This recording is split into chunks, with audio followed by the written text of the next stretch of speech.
So it's a real privilege to introduce our speakers. They were in my Arab-Israeli class yesterday and did a fantastic job, and we've been bringing them, we've been encouraging and inviting them to come every year for the past 3 years.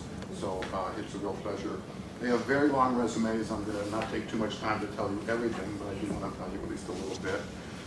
So Shai Feldman is the Judith and Sidney Swartz Director of the Crown Center for Middle East Studies at Brandeis University, where he's also a professor of politics. He's on the board of the Belfer Center at Harvard and a whole series of other affiliations here. Did his undergraduate degree at the Hebrew University. He's originally from Israel, where he directed one of the leading think tanks there. It's called the Jaffe Center. He's been here since, I think, 2005, I believe, is when he came to Brandeis. And he directs this Crown Center that he, with help obviously from others, have built it up into a really vibrant, internationally recognized center for research and for scholarship on the Brandeis campus. He's the author of 5 books. I won't read them all, but among them is Israeli Nuclear Deterrence, The Future of U.S.-Israeli Strategic Cooperation, Nuclear Weapons and Arms Control, and several others. So he is obviously very important and accomplished scholar. Second, we have Professor Shikaki, who is a professor of political science and director of the Palestine Center for Policy and Survey Research in Ramallah. He's been affiliated with the Crown Center. He comes every year and team teaches a course with Shai Feldman, and a visiting Egyptian professor comes as well. They've written a very important, innovative book based on this work. I think that will be perhaps a little bit part of what they'll talk about during the talk. He's also been a professor at another one of the leading Palestinian universities, where he was a dean for a number of years. The center he directs in Ramallah is certainly the leading center in Palestine and one of the leading centers in all of the Arab world that does public opinion research. They've done probably 200 or more surveys since it was established in 1993, primarily on Palestinian issues, but other issues as well. He's part of an international Arab team that works on the Arab Barometer survey across the region, the Arab Democracy Index. So very much involved in making use and putting this work he does to practical use. He's also, for a number of years now, been cooperating with an Israeli scholar. They do joint parallel polls in Israel and Palestine, comparing issues and some of the ways and the things that are shaping attitudes. A very important book came out of this as well that I was privileged to publish in a series I edited. So we have 2 really accomplished and distinguished scholars with a great deal of experience. It's a real pleasure to have them here. And other than Shai, thank you for coming.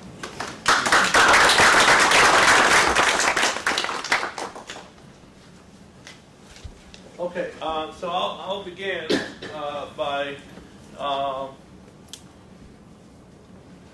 this is not going to be a dialogue between an Israeli and a Palestinian. This is going to be a dialogue between an optimist and a pessimist. So I'm joking. So I'm going to try to explain to you in a few minutes why I think that, in contrast to, say, where we were in terms of the probability of making any progress in trying to resolve the Israeli-Palestinian conflict, in contrast to where we were about, say, 3 years ago, where I was, maybe I was as pessimistic, or maybe I was even more pessimistic than others about the prospects of doing anything really constructive. My own view is that we now have, I would say, just a glimmer of hope, but a glimmer that we didn't have 3 years ago. And I would just say in parenthesis that I always view our role, and I think Khalil and I are in that sense similar, as my comparison is usually to entrepreneurs in a very, very, very bad economy. So, so the Middle East is basically the equivalent of a very, very, very, very bad economy. And but entrepreneurs don't have the luxury of just saying, okay, we'll come back in 10 years. They look for little tiny cracks where they exist. And So I'm going to try with you to look for those tiny cracks and ask ourselves, do we have some cracks that we didn't have like 3 years ago? So that's the first preamble. Second preamble is that the book that Mark mentioned as the class that we co-teach at Brandeis, one of the purposes of this is to give students what we call a toolbox to understand the important developments in the Middle East. And the toolbox is very simple. It basically says, if you want to understand any important turning point in the history of the conflict, answer 4 questions. If you want to understand why what happened, what caused whatever happened to happen. Ask yourself and answer 4 questions. 1, what in the international arena happened that can explain what happened? Secondly, what happened in the region, in the regional system that can explain what happened in the relationship between Israelis and Palestinians? Third, what happened in the domestic politics of Israelis, the Israeli scene, the Palestinian scene that can explain what happened? And fourth, what was the role of individual leaders?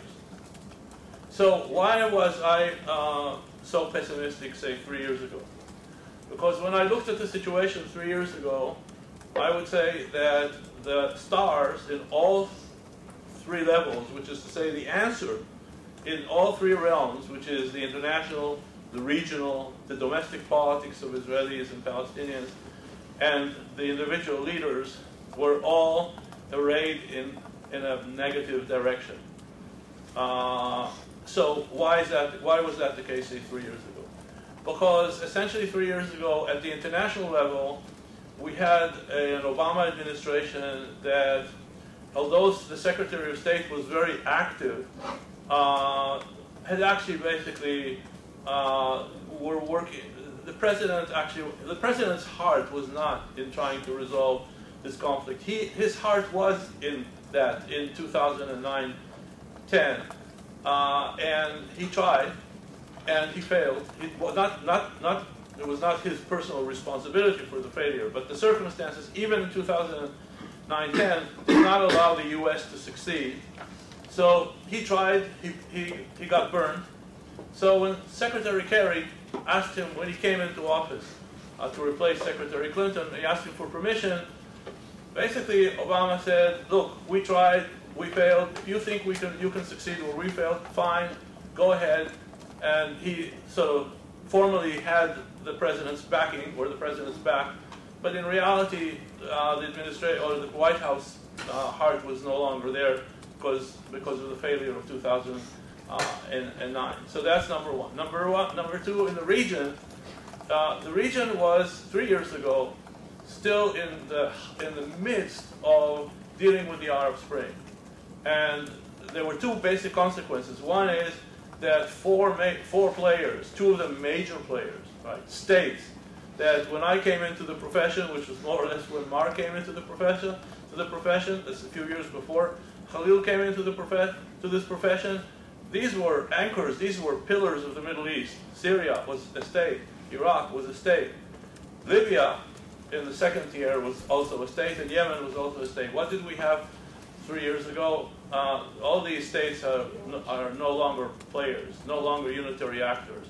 So instead of these states, you have in all of these cases tens, if not more, of armed militias running around trying to essentially determine the fate of the unit.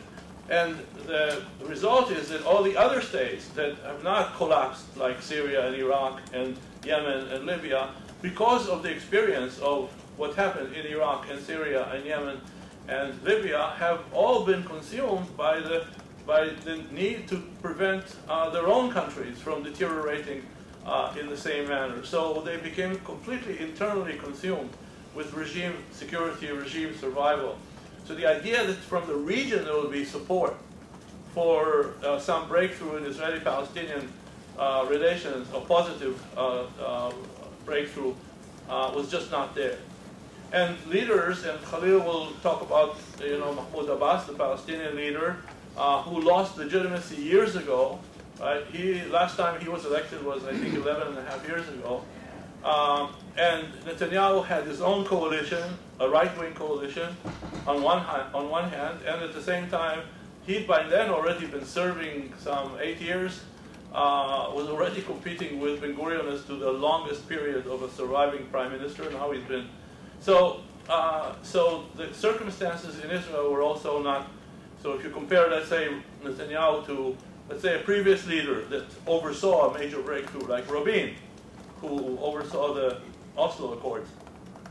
Well, Netanyahu is very far from being a Rabin. That's not.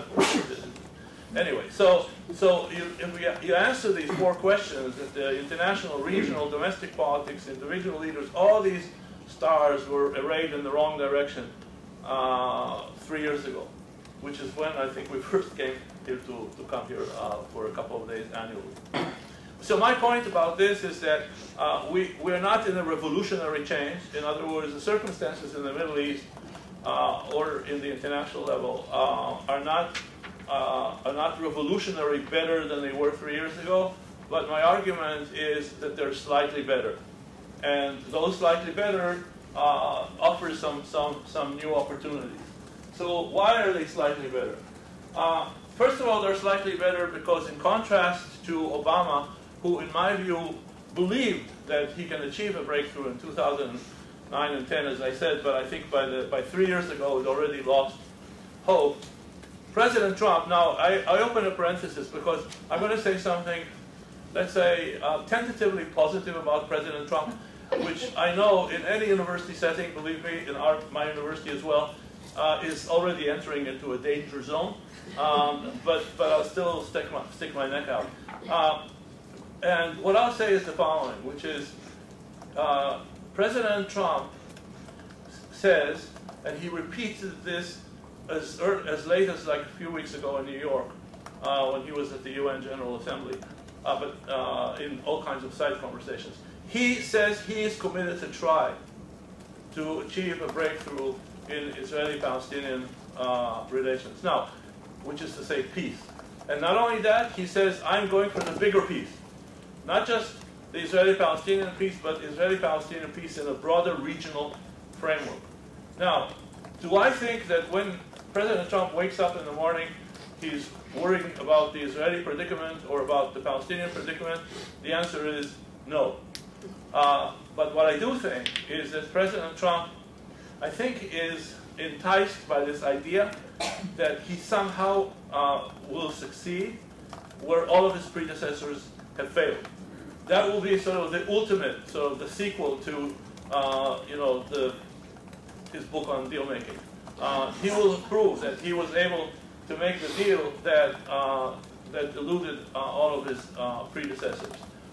Secondly, and this is a little more complicated, I actually think that some of the characteristics of President Trump are actually an advantage. Some of the characteristics that most observers of American politics would regard as his deficits, I think that in the Israeli-Palestinian peculiar context, some of these deficits may actually turn out to be an advantage.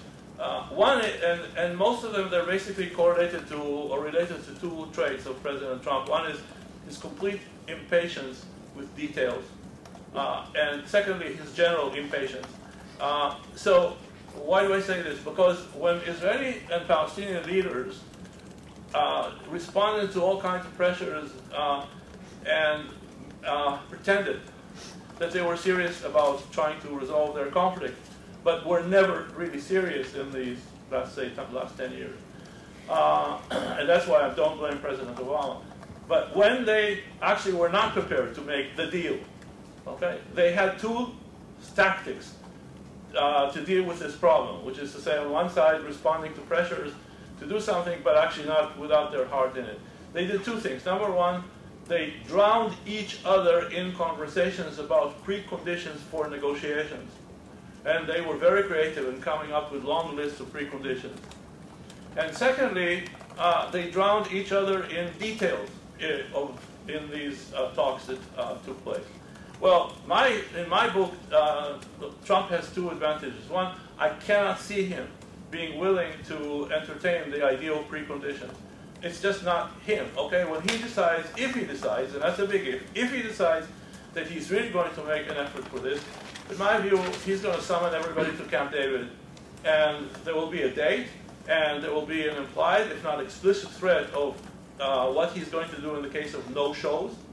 And he has something that we haven't seen since Jim Baker, which is he has his form of leverage. And you may laugh at this, but from my observation, many leaders in the Middle East are quite concerned about Trump's willingness to use leverage, which Obama, by the way, never had. And his leverage is the use of this little weapon of mass destruction, mine is in the back now, called the cell phone, and the ability to tweet. Okay? And he will make it clear to those who are entertaining the idea of not showing up that he will have his means of communicating who's responsible for not showing up. So my argument is that that we have a different setting in the international level. We have a president who says again and again and again, and he's not, in this case, he's not uninformed, which is to say, he is cognizant of the fact that all the experts who have served previous administrations in Arab-Israeli talks have been saying to him, it's not going to work. Forget it, okay? Everybody failed, you're also going to fail. And he recognizes this, and he says, I know, historically everybody says it can't be done, and he says, I say it can be done. Almost as if he borrowed a line from Obama, yes, we can. So now, will he do? Khalil will explain to you why he wouldn't do. It's true, there is a battle on his mind now among the outsiders are all cautious, or basically telling forget it. But in his circles, there's a battle between those that I think are supporting the idea of trying for a big deal, and those who say, oh, it's going to fail. So what you have to do, if you want to really do something about it, think about working on improving the relations, the day-to-day life of Palestinians, piecemeal things that can be done, and so on and so forth. I don't think that that debate has been resolved.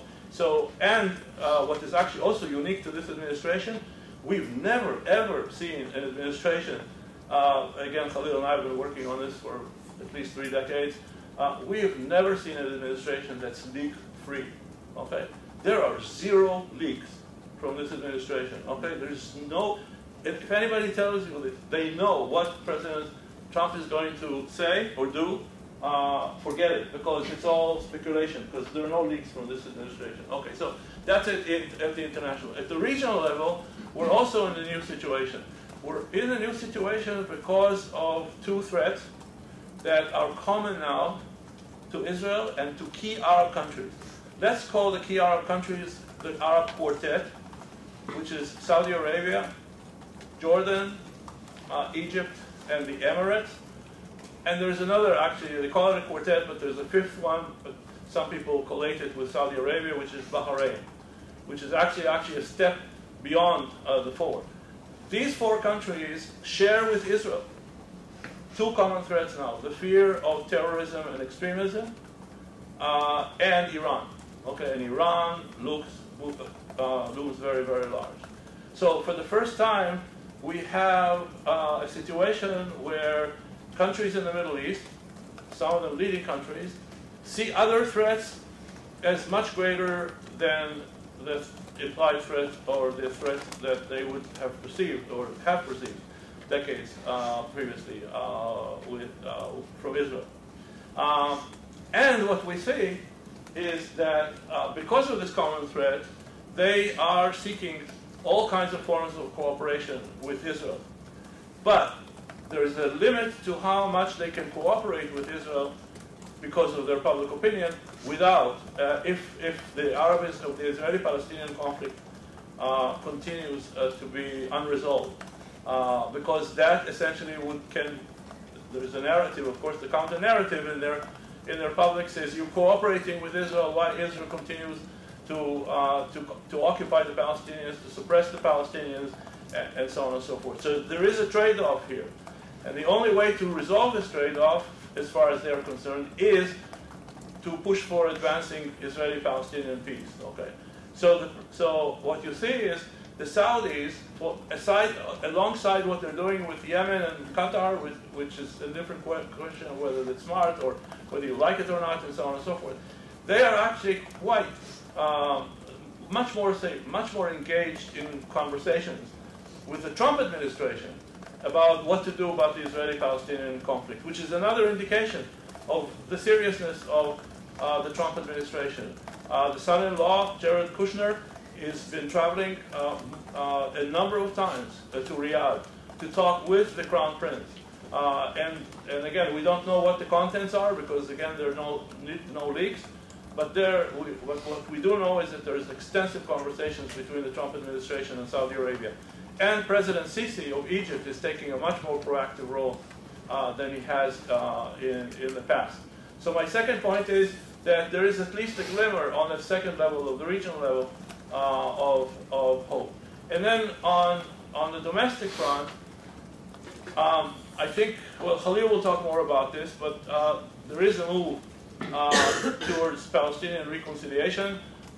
He's going to talk more about this. I will just say from the Israeli standpoint, if this reconciliation succeeds between Fatah and Hamas, between Gaza and the West Bank, that is going to also impact the Israeli stance, because one of the narratives of those on the Israeli side that have opposed or basically were spoilers here and a problem until now is we have no partner.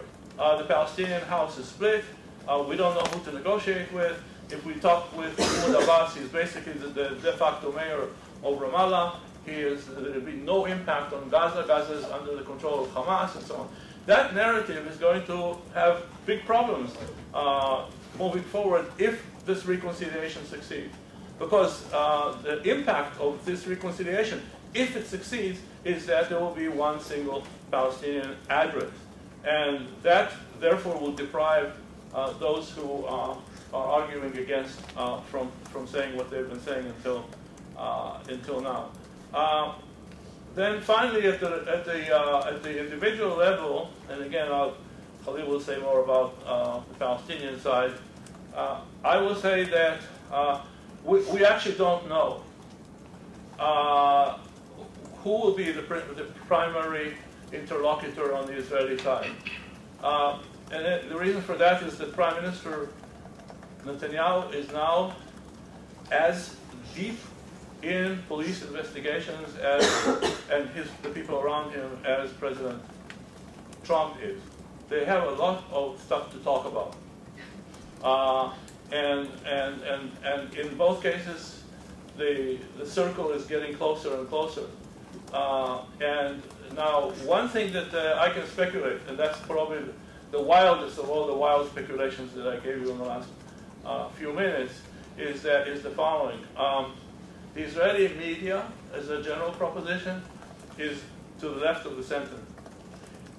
My view is the greater the problems that Netanyahu will encounter, political and otherwise, the idea of doing something that will change the way the media deals with him inside Israel might be also enticing.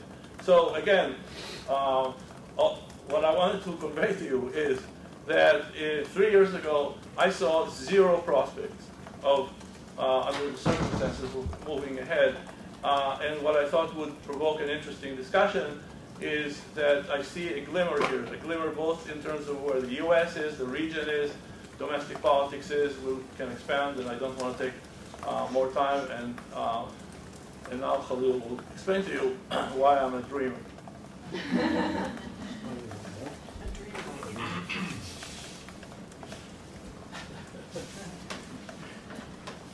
Now, Shai likes to look at the cup half full.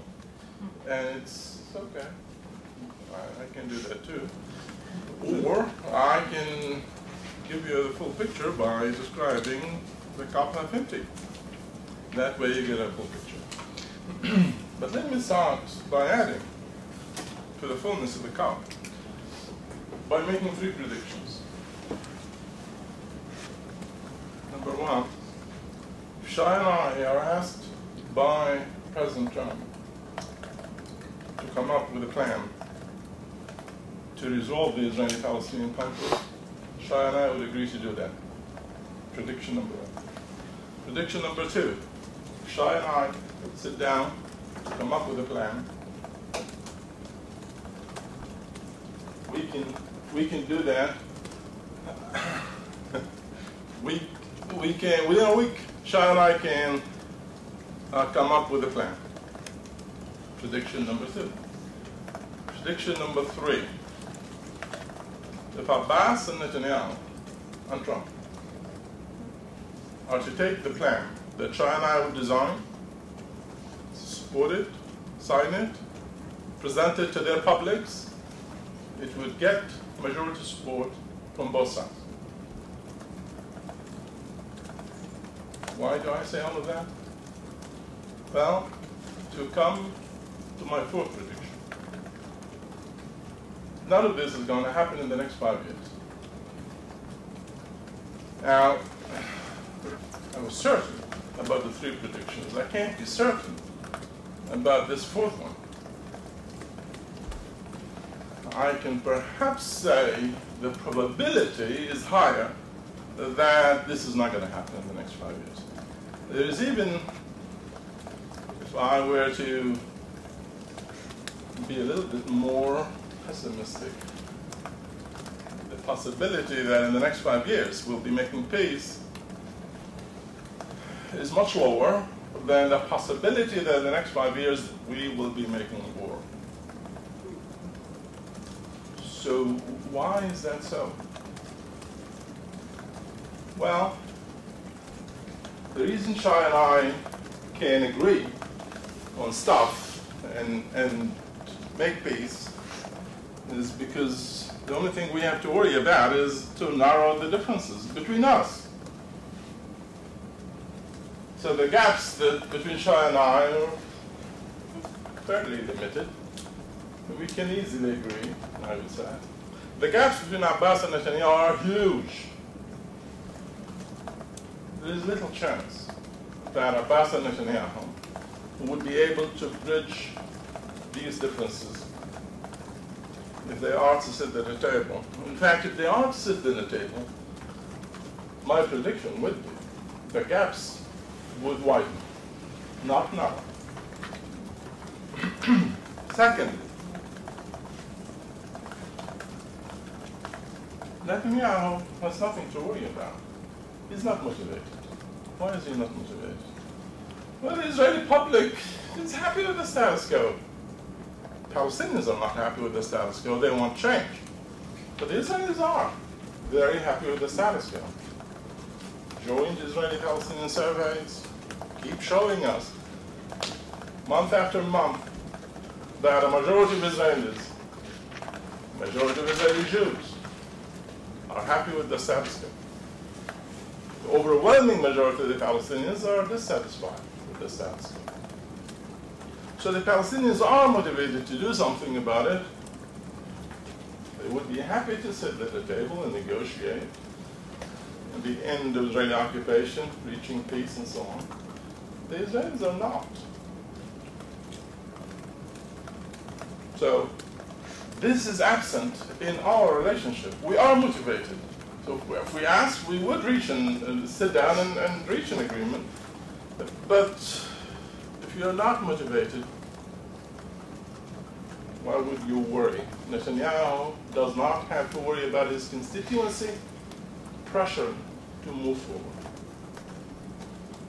The reality is neither is Abbas, despite what I've just said about the motivation and the dissatisfaction of the Palestinians with the status quo. Abbas does not have to worry about the Palestinians knocking at his door and saying, we want peace. Why not? Well, because Palestinians, in fact, they're almost identical to the Israelis in this regard, believe that the fact that we don't have peace is not because they are not willing to make the concessions required to reach peace, but because the other side is not ready. the perception is, the prevailing perception among Palestinians and Israelis in this case, is that the other side is not a partner. The other side cannot be trusted. The other side does not support the core concept for ending the conflict, the two-state solution. The other side, in other words, does not want peace. These are the prevailing perceptions today among Palestinians and Israelis. So if you think the problem is on the other side, that your side wants peace, your president, in this case Abbas, is the most dovish Palestinian president ever. Why would you be pressuring him to make peace? So Palestinians, Abbas does not have to worry. There's one more factor that is absent in the relationship between Shai and I that makes it difficult for these two actors, Abbas and Netanyahu, Israel and Palestine, to reach a peace agreement. And that has to do with the nature of the balance of power between the two sides. The Palestinians are weak, the Israelis are strong. Why would the Israelis make concessions? Palestinians can be expected to make concessions because they're weak. Why would the Israelis make concessions? If you have it all, and nobody can force you to give it up, why would you give it up? So, 3 reasons why it's extremely difficult for Israel and Palestine to reach a peace agreement. Gaps are extremely wide. This is particularly true under Netanyahu. Israelis are not motivated. Palestinians, too, although Palestinians are very dissatisfied with the status quo. And the balance of power compels Israel to say no to concessions. It's as simple as that. So, what about all the stuff that Shai has been talking about? A new president. Wouldn't that change things? Yes, if the new president is willing to do 2 things. One, address the issues I've just raised, the gaps. If he is to simply say to Netanyahu and Abbas, come to Washington, talk. I want outcomes.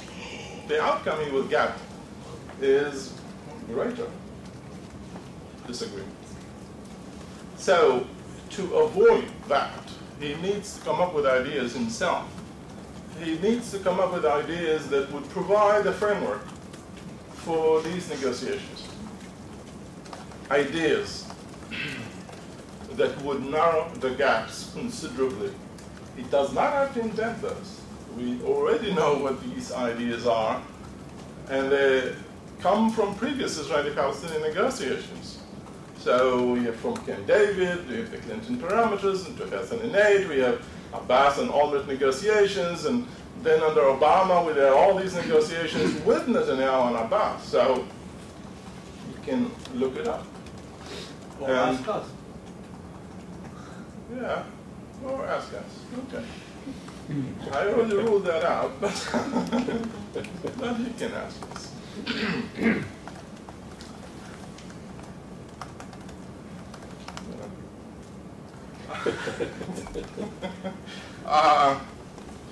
Secondly, however, he has to do something that Obama was not willing to do.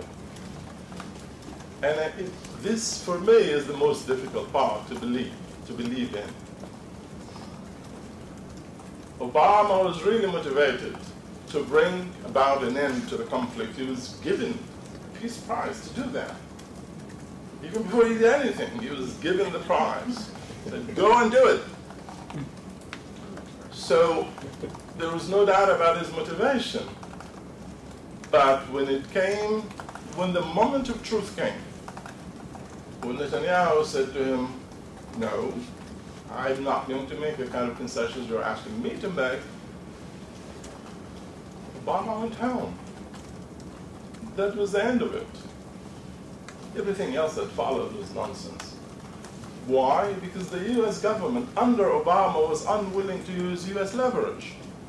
But you are required to use that leverage because of that disparity in power relationship between Palestinians and Israelis, unless the US comes up with means to pressure the Israelis, well, the Palestinians would have to do that instead. Palestinians have not really found any way so far to do that. They used violence, it didn't work. They are pursuing international efforts to isolate Israel and its occupation. It's not working out at all. So the ability of the Palestinians to inflict pain and suffering on the Israelis, to compel them to want to change the status quo, is not a fact. It would require the US government to do that. So will the US, will this US president do this? I think not. I don't think he would be willing to do that. Look at the people around him. They don't seem to me to be the kind of people who would say, we really have to, we do have to come up with ideas similar to those that Jim Baker came up with in the early 90s. Okay, so I'm not completely ruling out a US effort. There is already one underway, and I expect that to continue. But is this real? Is this really going to be a serious US effort at conflict resolution? No, I think it's more conflict management rather than conflict resolution. Still, I don't think even conflict management will work. The region, Shai mentioned the region, he's absolutely right. There is very good reason for one to think that the major Arab countries and Israel have some common interest, dealing with all this and the terrorism and the Iranian question and so on. So there is no doubt that we have something here that we didn't have 5, 10 years ago, certainly. So is this sufficient? What is really required here? What is required is for the Israelis to say to themselves, we need to work closely with the Saudis and the Egyptians and Jordanians so that together we can contain the Iranian threat, perhaps even do more than that to the Iranian threat. But we can't do that unless we resolve the Palestinian-Israeli question first. So we therefore must resolve the Israeli-Palestinian question. So this is the logic. I would say you have to tell that to Netanyahu. He doesn't seem to understand that this is the logic. He thinks there is no relationship between the two. He thinks he can make all kinds of deals with the region without having to address the Palestinian-Israeli conflict. That he's already doing that successfully without touching the Palestinian-Israeli question. It's also possible, of course, that the region might actually be already preoccupied with other issues. Yes, we had the Arab Spring before, terrorism and so on. Look at what's happening in Saudi Arabia. The Arab Quartet that Shai had mentioned is essentially creating a bloc, a regional bloc. I think it's only a matter of time that another regional bloc will emerge. And it will include those other countries that are not in this bloc, where the Iranians will be important, the Russians will be important, Hamas will be important, Turks will be important, Syria and Lebanon, Hezbollah will be important. Sooner or later, this could in fact create two major blocs that for their own reasons, nothing to do with Palestinians and Israelis, might actually go to war. And Palestinians and Israelis might actually be the victims of that. So the region could go either way.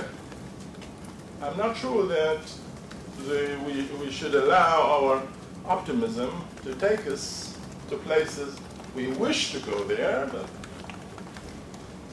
okay, looking at the domestic front. Shai is right about the domestic front on the Palestinian side. He didn't mention much about the Israeli front because the news there is not really great. So let me start with the Israeli front. There is a right-wing coalition in Israel. It's been a right-wing coalition for the last 9 years. As long as this coalition is in place, do not expect any serious Palestinian-Israeli engagement, period. Well, won't this change if Netanyahu perhaps is sent, if he's indicted or something? No. Why not? Because this coalition actually reflects the attitudes at the public level. The surveys that we conduct jointly with our Israeli colleagues indeed tell us that only 15% of the Israelis define themselves as left, 25 to 30% define themselves as center, 55% or more define themselves as right. Forget about the right wanting to make peace based on a two-state solution. That's a non-starter for the right. Left and center, yes, they would support a two-state solution, but not the right. Is this domestic, Israeli domestic balance of power stable? Could it shift? Yes, it will, probably, but it will become worse. Why? Well, because there is a strong relationship between the demography, where you come from, your religious background as well, and your political perspective. And the demography says the source for the right, the sources that give support for the right are stronger, are likely to become even more stronger, larger numbers. So do not expect the domestic Israeli balance of power to shift in favor of center-left. It will, in fact, shift in favor of the right. And that would reflect itself in the Israeli elections. The next Israeli elections will be as bad as the last Israeli election, if not worse. What about the Palestinian side? Well, reconciliation so far has been working. If it continues to work this way, this will be great. One can't be 100% sure it's going to work. But so far it has worked, so let me be optimistic about this. If it works, it will give Abbas control over Gaza, which is very good for peace. It will integrate Hamas back into the Palestinian political system, which is also great for peace because it reduces Hamas's incentive to spoil stuff. And it will allow Palestinians to have elections. And if Palestinians have elections, the entire political system becomes more legitimate. If Abbas runs or Fatah runs effectively in these elections, they can actually win the elections. And they can gain legitimacy that allows them to be bold in these negotiations. And this could have an impact on the Israelis as well, positive impact. But it could also have negative impact. How negative? Well, why would this have a negative impact? Well, because the Israelis are not happy with Hamas having any kind of military infrastructure in Gaza. Do not expect reconciliation to change that situation. Nothing will happen in Gaza that, as a result of reconciliation, that will take away Hamas's capacity to wage war against Israel or to engage in war with Israel. Why weren't the Israelis during the last 3 years attacking Hamas and containing its ability to build its military infrastructure? Well, because Israel didn't want to go to war. It knew that if it targeted Hamas elements or capacity to build rockets and so on, this would lead to war. Yet, a week ago, the Israelis targeted a tunnel that was operated by Islamic Jihad, blew it up, and killing 8 people. 12 people. Why did Israel do that? Israel had been monitoring this tunnel for weeks. Before reconciliation started, and after reconciliation, and then they decided last week to carry out this attack to blow up the tunnel and to kill these people. Israel is becoming more willing to take risks against Hamas, to target Hamas's military capacity, because they think that because of reconciliation, Hamas's room for maneuver has been constrained, and that Hamas's ability to respond, Hamas's ability to wage war against Israel in retaliation has therefore been constrained. So Israel feels it can, well, do more stuff it wanted to do before, but couldn't because it feared this would lead to war. So all of a sudden, reconciliation, which is really good for peace, becomes bad for peace. Because if it does indeed lead to war, well, forget about reconciliation and Abbas having control over Gaza. One last issue, public opinion. So I want to end with public opinion because it's not as depressing as leaders.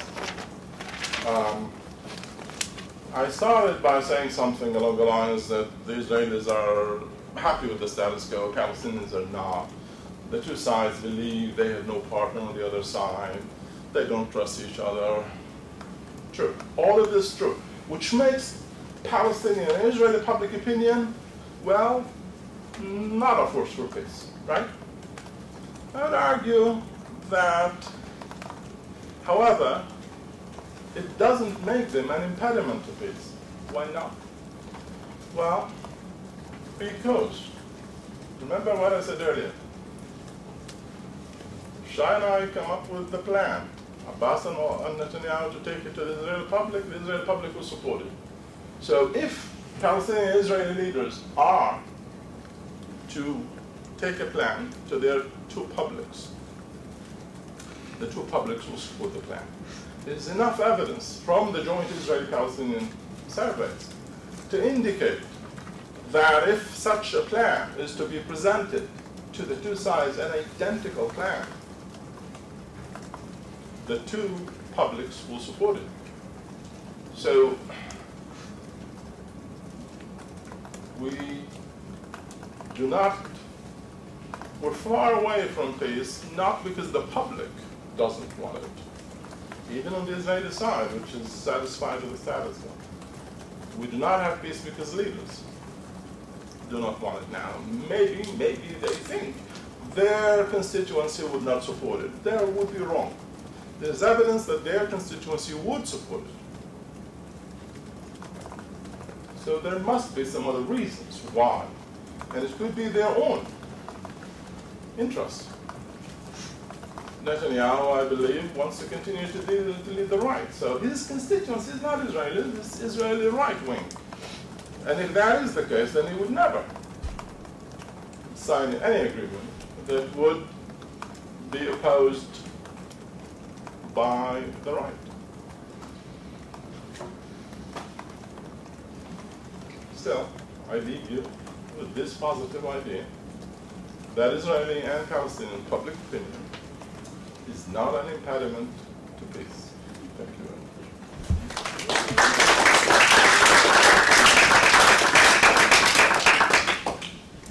We're now going to have a Q&A for about 20 to 25 minutes. And we do have an overflow room, guests downstairs who might be running up some questions via card. So if you have any questions for our guests.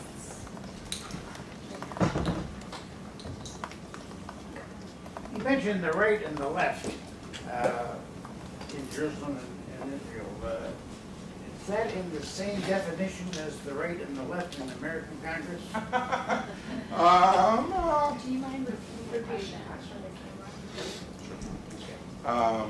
The question is about the terms I've used, right and left, and whether this is the same as right and left in the US. To some extent, yes, but we shouldn't extend this to every side of all kinds of political issues. In Israel, left and right and center are essentially focused on Arab-Israeli conflict issues. So this may not necessarily apply to other issues that are outside this. To some extent, there are some socioeconomic issues as well, but this is secondary. The most important issue that defines you as left and center or right in Israel is the question of how do you see the conflict with the Palestinians ending? And the two-state solution is at the heart of that. So if we ask the left, do you support the two-state solution?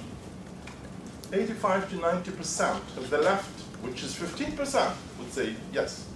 If we ask the center, 60% of the center would say yes. If you ask, which the center, 25 to 30%. If you ask the right, 55 or more, then 10, 15, 20, perhaps if we are lucky, would say yes, we support. So as you can see, those on the right are, the overwhelming majority of those on the right are determined to oppose a two-state solution. I would say this is the most important question that characterizes left and center and right in Israel. But this is the phenomena of, say, the last 20 years. This is not the way that left and right were defined in Israel in the 1950s and 60s. Okay, not at all. Okay, in 1950s and 60s, you had essentially a socialist, social democratic bloc, and you had a right-wing bloc, and they were divided on social economic issues as much as they were and their attitudes on the Arab-Israeli conflict didn't coincide necessarily. At that time, the right-left or left-right division.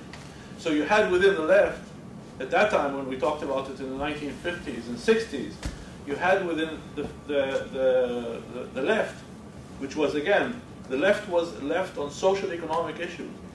You had, the left was divided between, say, a dovish branch and what we at that time called the activist branch. And the activist was pursued a very aggressive policy vis-a-vis the Arab countries.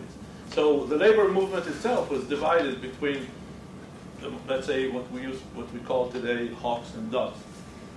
Although there was a famous statement by an Israeli general who was the chief of staff in the 1970s. He was quite famous. His name was Bar-Lev, and he used to speak very slowly, and in English he used to speak even more slowly. And somebody asked him, so General Bar-Lev, are you a hawk or a dove? So he said, I'm not a hawk, and I'm not a dove, and I'm certainly not a sitting duck. I see two things that could pressure Israel into making some negotiation for peace. And one would be possibly the BDS, boycott, divestment and sanction, that diminish their economy. The second one is that the US give a lot of money to Israel for armament, but now they have Syria, they have other countries, so they don't need anymore this theater of operation. So, and that could change the military aid to Israel. So, is that true or not? No. Do you mind repeating the question? I mean, both of them. Yeah, so there are two reasons you said that Israel might change its mind. One is the BDS movement, and the other is U.S. military assistance to Israel. Okay. I would say that I do think that there are things that will change Israel's mind. And this is where I think Khalil and I disagree about. Well, at least in the effort to make it interesting here, we disagree about it. But it's not BDS, and it's not U.S. assistance to Israel. There is zero indication in my mind that if you the BDS idea basically is an effort to transplant the effort to change South Africa to Israel. You know, you look at not just the U.S., okay, but you look at even in European countries. There are tiny islands in European politics that are potentially supportive of this deal or this idea, but on the whole, I don't see any significant support. Yeah, there are trade unions in Scandinavian countries. There is a problem in some campuses and so on and so forth. But I mean, look at the parliaments. Look at the German Bundestag. Look at the British Parliament and so on and so forth. I don't see that at all. Number two is it's just the idea that Khalil actually said he was referring to the Trump administration. But the idea of the U.S. using security assistance to Israel, now implied as an implied issue, yes, but I don't see the support for Israel actually in the U.S. Congress is at its height. Okay, so and we can argue whether Israel remains a bipartisan issue to the same extent that it was, and I think that there are trends in American public opinion that are a problem for Israel, especially among the young generation. This will take many years until this is reflected in the U.S. Congress, okay? Because in the U.S. Congress, there is still huge support for Israel. That's different from huge support for Netanyahu and his policies, okay? And you saw that division on the vote on Iran, okay? The Democratic Party was not going to abandon their president, which at the time was Obama, on the Iran issue just because Israel wanted to, or Netanyahu opposed the deal. But when you look at the fundamentals, which is the issue of support for Israel, I don't see any erosion, especially not in the U.S. Congress. So then the question is, what may change the Israeli position? And here I think that Khalil and I disagree with. So first of all, let me say the following. When I talked about Trump and what he can do, I agree with Khalil, but my assumption is that if he decides to do something significant, if he believes that he wants the real deal, then he will have to put America's positions on the table. And it's not just going to be America's positions, and it's not just that Khalil and I can advise them. He's got 2 or 3 people working, and by now they've gone through the educational process. So they can come up with the kind of the bridging proposals that I'm talking about. And secondly, as I said, the Egyptians and the Saudis are involved in an unprecedented degree. Okay, and just yesterday, President Sisi said again, we are willing to roll up our sleeves. So it's not impossible for the U.S., supported by Saudi Arabia and Egypt, to come up with these bridging proposals. Secondly, Khalil and I wrote an article together. When was that? When was the brief? About a year ago? In which we talked, and we were I was also much, as I said, very pessimistic at the time. And our analysis was that the situation, if there's no resolution, okay, so you have to when you ask yourself, why would the Israelis, you have to ask yourself, how do the Israeli estimate how would Israel estimate the cost of not doing what I'm proposing to do? Now, Khalil said that the Israeli public, 2 things he said. The Israeli public is happy about the situation right now. He's right. He also said the Israeli public is not an impediment to peace. He's also right. Okay? But there's a third factor here, and that was in the title of our article, which was that the cost of not doing something about this is that we are, without BDS, Israel and the Palestinians are slipping into a one-state reality. Okay?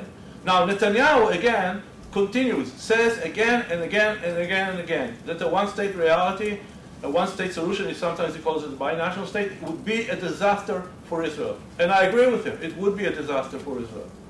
Now, again, you can say, so what are you doing about it?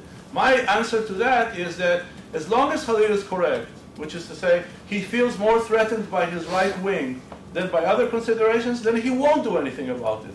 But once U.S.-Israeli relations are at stake because the president will take a position that until now he hasn't, then the issue of the future of U.S.-Israeli relations will be there. Secondly, there is this question, and it's not in a matter of sequencing. It's not a matter of, no, you have to solve your problem with the Palestinians first before we, Egypt, Saudi Arabia, the Emirates, and so on, are willing to cooperate with you. I don't think it's a matter of sequencing. But I think the message is going to Netanyahu from the Saudis, from the Emiratis, from that if you really want this alliance to be a real alliance, which is not just a tactical agreement between governments, but something leading to a real peace with Arab countries, you have to eventually address this issue seriously. And that's why I think that they will roll up their sleeves. Again, if I'm correct, and if I'm not correct, look, in probabilities, again, there is a much higher probability that Khalil's prediction will, and mine will not. Okay, but I'm saying 3 years ago, the probability that Khalil's prediction was correct was 100%, and we agreed on 100%. My view about this is now, I say no, it's no longer 100%. There are some factors here that are on the map that are different from what they were until 3 years ago, and they give us something to work with. All right. I'm going to ask a question from the fourth floor, so students. Both Israelis and Palestinians believe that a particular piece of land is theirs. How do we start a dialogue if both sides have a problem with the mere existence of the other on that piece of land? To a large extent, the majority of Israelis and Palestinians do not believe that there is a problem with the other side having a peace. The question is how big a peace it is and under what conditions. This is the essence of the disagreement today. This is the question describes a conflict about existence. If I exist, then the other side must not. This is a zero-sum kind of dynamic. The situation today is not a question of existence. The conflict is no longer existential. It is more about where the borders will be, not whether there will or will not be borders. Even for the right, the question that the Palestinians exist is taken for granted. Whether they deserve a state or not is a different question. Whether what kind of borders they must have is a different. So the question of recognition of identity of the other side, that the other side exists, it has an identity of its own, we must come to terms with that and recognize that. I think both sides have already crossed that threshold. Yes? I've heard King Abdullah from Jordan say that he sat with the Israeli leadership, but I think he was implying Netanyahu, and he said he's unable, or the Israeli leadership is unable to see this 2 feet in front of their face beyond tomorrow, to your point, Shai. And so my point, or my question is, thinking, if someone supports Israel, what is Netanyahu's strategic vision, or does he not have one, and it's only to placate his constituency on a daily basis? And how does he justify that? Other than, because it seems his policies, the greater land of Israel is in direct contradiction with the interest of the state of Israel as it exists today. So I will say 2 things about that. I think that Netanyahu has a vision, but it doesn't actually help resolve this conflict as far as I'm concerned. Netanyahu's vision is of an Israeli economic success story.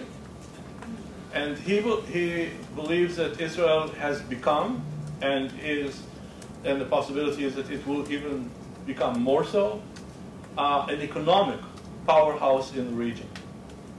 Now, he believes, and I think on this one I largely agree with Khalil, he still believes that economic interest can supersede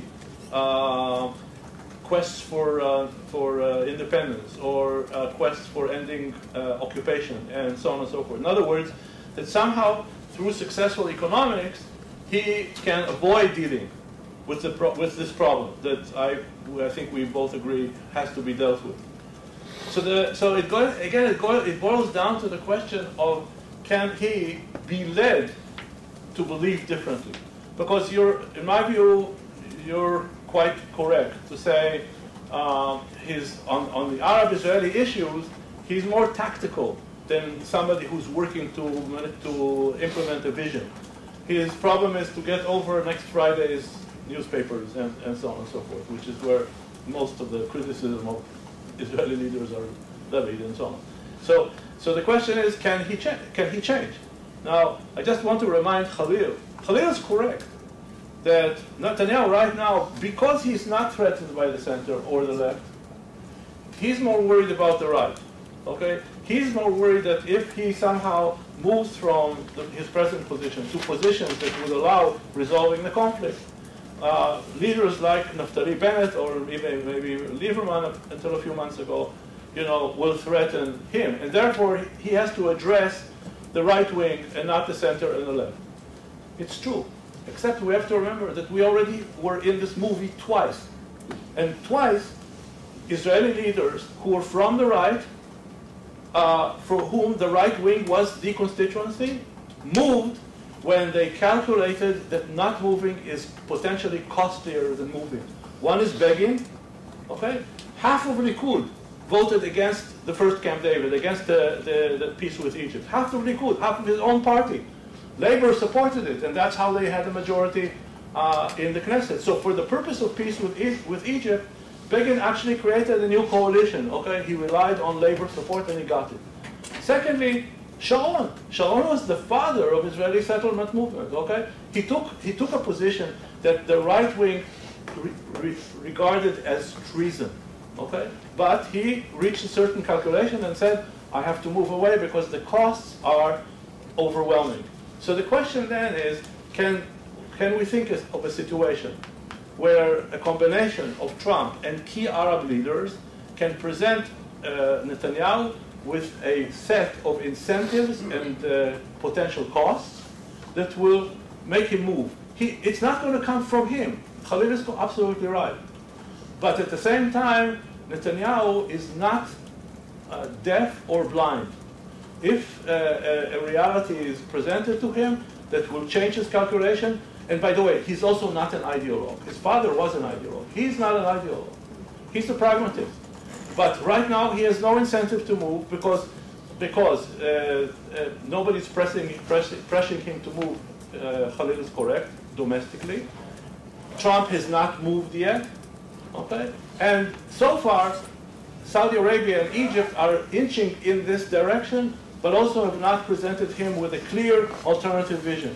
But if these factors come together, in my view, again, there's more than 5% chance that if Sharon could have been moved and Begin could have been moved, that Netanyahu could be moved. Because he's less ideological, definitely less ideological than Begin was.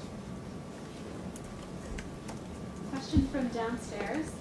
If right of center and right-wing Israelis support a one-state solution, what role do we see for Palestinians in a single-state solution, citizenship, especially considering the growing demographic right of Palestinians? The answer is that we don't know, because the reality is that the right is escaping this question. You just will not get an honest answer from them. Now, I suspect that some of them are dreaming of another Nakba, of another expulsion to deal with this issue, okay? But they will never say that. So they come up with all kinds of interesting sort of schemes of how this would work. Like, for example, 4 million Palestinians volunteering to become, to vote for the parliament in Jordan. There is a slight problem with that, which is nobody asked the Jordanians' opinions about this creative idea. So we don't, the fact that they don't have an answer to that. The right in Israel believes that there is an answer. Palestinians should not be given a state. They should be given what they already have right now, self-rule. That's it. Self-rule in the big cities, in the areas that are currently under their control, about 40% of the West Bank. And the Gaza Strip. That's it. They can have self-rule in those places. This is a non-starter for Palestinians. And for the Israeli right, well, bad luck. Palestinians don't like it. Well, the status quo can continue. How does the reality fit for either or both of you that the forces that produced Israel had one thing in mind, and that was that Israel was going to go to the river. and they're not going to be satisfied until they control that reality, which becomes closer and closer when the settlements take over the West Bank. But I'm not sure I understand the question. The forces that created Israel did not support an Israel that extends from the sea to the river. Who didn't? The force, you talked about the forces that created Israel. Right. The forces that created Israel supported UN Resolution 181, which was a partition of the area between the sea and the river. That was the international consensus.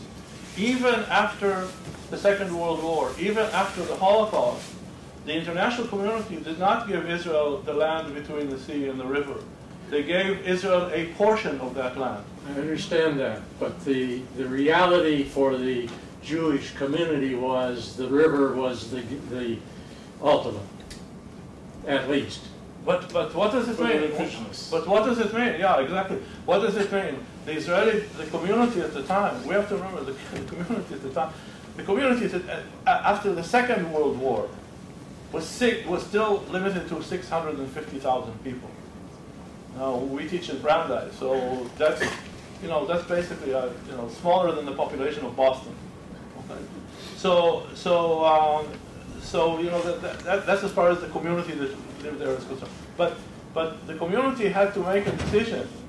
The revisionists who believed in this dream of the sea to the river was a minority in this camp in the 650,000. Okay, so the first time that the Jewish community in Palestine had to debate this issue, does Israel seek the entire area from the sea to the river or not, was 10 years earlier, 1937, when the British for the first time offered the idea of partition, and the executive of the Jewish agency entrusted Ben-Gurion to negotiate with the British the terms of partition. So there was no majority for the entire land of Israel, ever. That was not the forces that created Israel. Okay. So this will be the final question before we ask the community members to leave the room for the students and our guest speakers. And I'll ask Dr. Chicago to address it first and Dr. Feldman second. What role does the UN and other countries and international organizations play in resolving the conflict in Israel/Palestine?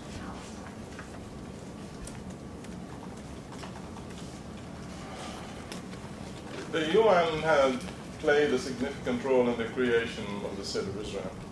But if we ask the Israelis today, should the UN play a role, their answer would be absolutely not.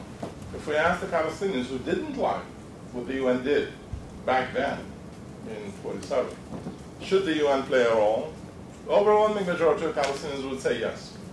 So we have a situation in which the UN is liked by the Palestinians as an acceptable mediator, but is rejected by the Israelis.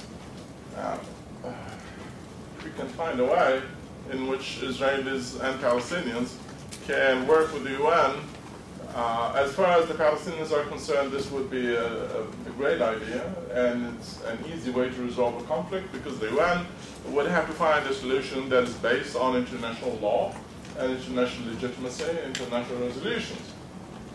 As far as the Palestinians are concerned, this is a great idea. This is the most civilized way of doing business. Focus on international law, international legitimacy. That's the way to go forward. Israelis will say, international law, we have all we want. We have the ability to maintain what we have. We don't have to give concessions, whether it's in accordance with international law or not. So how can one convince the Israelis that international law and international institutions should be the main instruments for resolving conflict? I can't see that happening, and I can't see anyone pressuring the Israelis to accept that as the means of conflict resolution. So, with all due respect to the UN, it is not likely to happen. As much as I personally would like to see that happening, I just don't see that materializing anytime soon. I would just add 2 points to that, which is the Israelis would say what Khalil said, but they would actually say something else, which is that the UN is the UN is stacked against Israel. It's a biased organization, and therefore it's not in a situation where it can resolve the conflict. And I would say there's a third player, and that third player happens to be the country that provides more funding than the UN to the UN than any other country, which is the United States of America. And if you ask the President, Ambassador of the United States of America to the UN, can the UN play such a role? You will get a very clear answer, which is first the UN has to reform itself, and then it might be able to play a constructive role. Thank you.